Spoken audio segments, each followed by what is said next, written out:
Salut à tous. Dimanche matin, un peu dur. Le dos qui m'a lâché. Mais bon, on va continuer. On était sur le débridage du petit Aprilia. Alors, je devais vous faire la petite vidéo de la modification de la boîte cette semaine, mais bon. J'ai pas eu trop le temps, je vous avoue. Donc.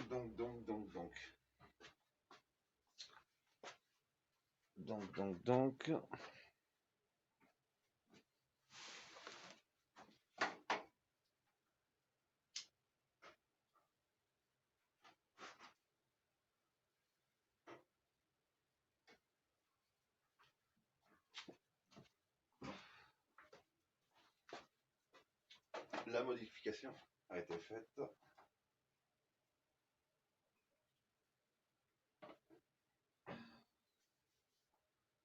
Tu vas ressortir. Allez, vas-y.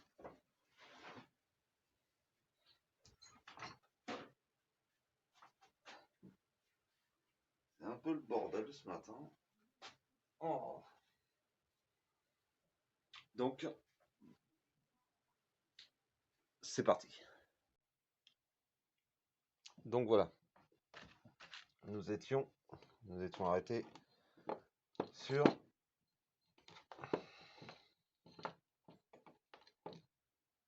les galets qui avaient été montés par l'ancien propriétaire je m'en rappelle plus, nous avions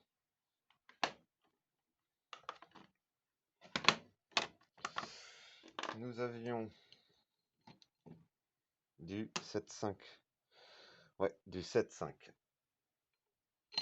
et bien sûr, bien trop lourd. J'avais en stock du 6.5,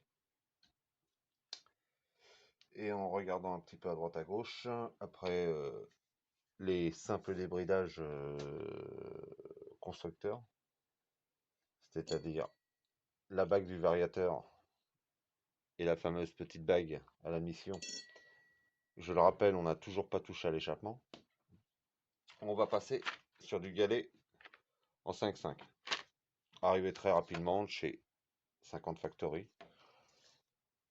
Je vous avoue que je commande un peu Maxi Scoot, 50 Factory, VSX, enfin là où tout le monde à peu près commande quoi.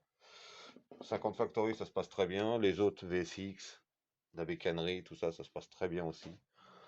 Maxi Scoot, parfait. Donc voilà. Non, c'est juste, voilà, on voyage un petit peu entre tous les fournisseurs.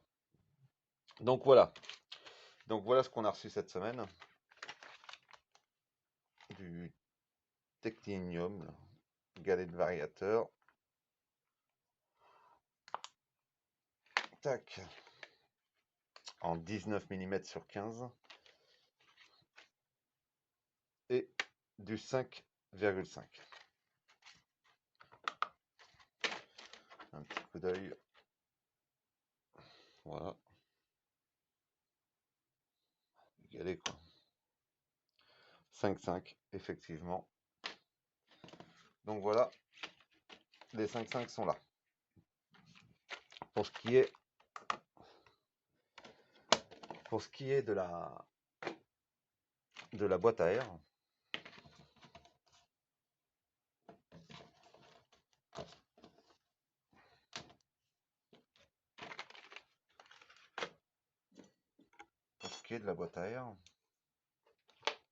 les modifications ont été faites. La mousse qui sera nettoyée, repassée à l'huile de filtre à air. Alors, première chose,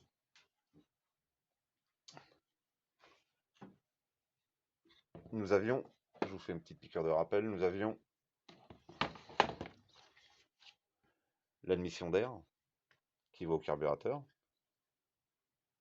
et nous avions l'alimentation d'air de la boîte, je vous rappelle, qui se faisait via ce petit tuyau qui était dans la boîte à air, qui était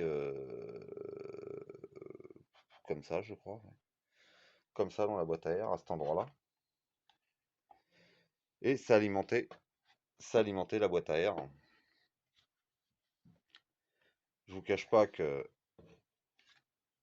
le carburateur qui demande cet air-là, enfin ce débit d'air, cette alimentation d'air-là, et cette petite alimentation d'air pour cette grosse boîte. Donc qu'est-ce qu'on a fait? Alors c'est approximatif, hein, on n'est pas non plus au millimètre. J'ai fait la mesure de mon cône de carburateur, c'est-à-dire l'admission d'air, et on a essayé de se rapprocher afin d'agrandir l'alimentation de la boîte à air. Donc on est passé de ça à ça. Voilà. Tout simple à faire.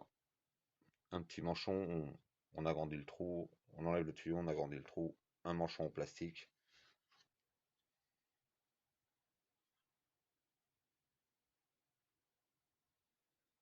Et là, voilà, là on est un petit peu mieux quand même. C'est-à-dire que là on est sur du 30 mm, on se rapproche du 35, le 32 même, je crois. Donc voilà, bien plus intéressant quand même. Autre chose que j'avais vu, la mousse sur la boîte à air vient comme ça, avec le couvercle qui vient sertir le tout, afin que ça soit la chambre d'air, la chambre d'arrivée d'air soit bien étanche derrière la mousse.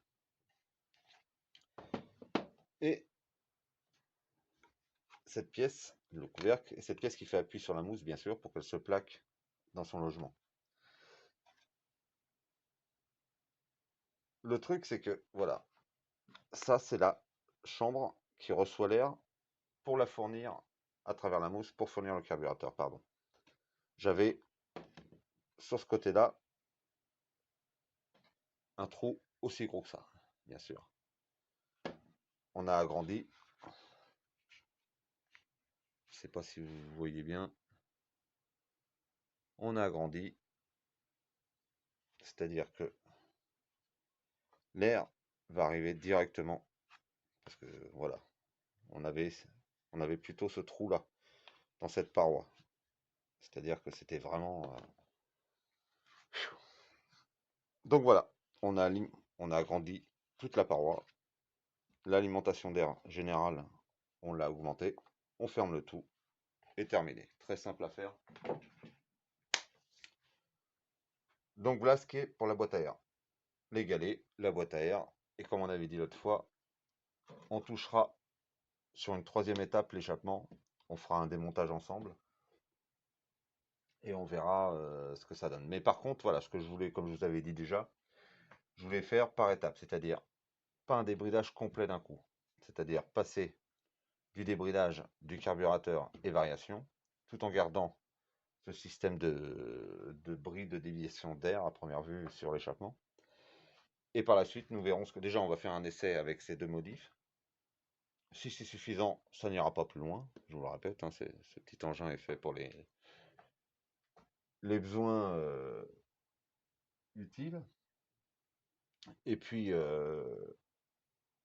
par contre, si ça change vraiment rien, que je doute quand même un peu, là, on regardera, mais de toute façon, on fera un démontage de l'échappement pour regarder un petit peu tout ça, parce que bon, je pense que ça sera intéressant quand même de le voir. Donc voilà, ce qui va se passer, c'est que je vais faire le remontage, très rapide, et on va laisser place bientôt au petit 103, afin de remettre un peu de l'ordre dans tout ça.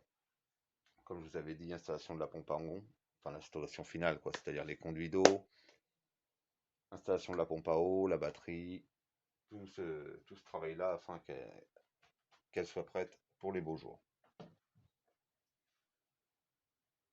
Je fais un petit remontage.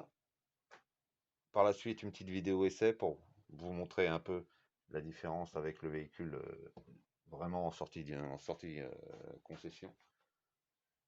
Quoique non, parce que quand j'ai eu le véhicule, le scooter, la bague de bridage au variateur n'était déjà plus là. Il y avait toujours la fameuse bride,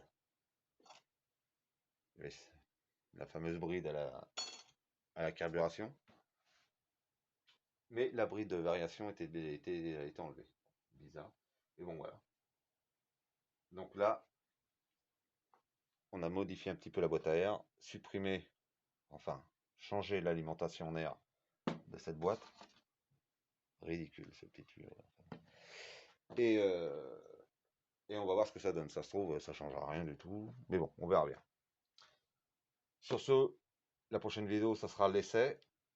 Je remonte tout ça. Et je vous fais un petit topo de tout ça et on découvrira ça ensemble. N'oublie pas de t'abonner, ça fait plaisir. Ça motive aussi. Et puis, un bon dimanche à tous. Moi, si mon dos me laisse finir, on est bien. Et je vous reprends pour une petite vidéo essai par la suite. Bon dimanche à tous.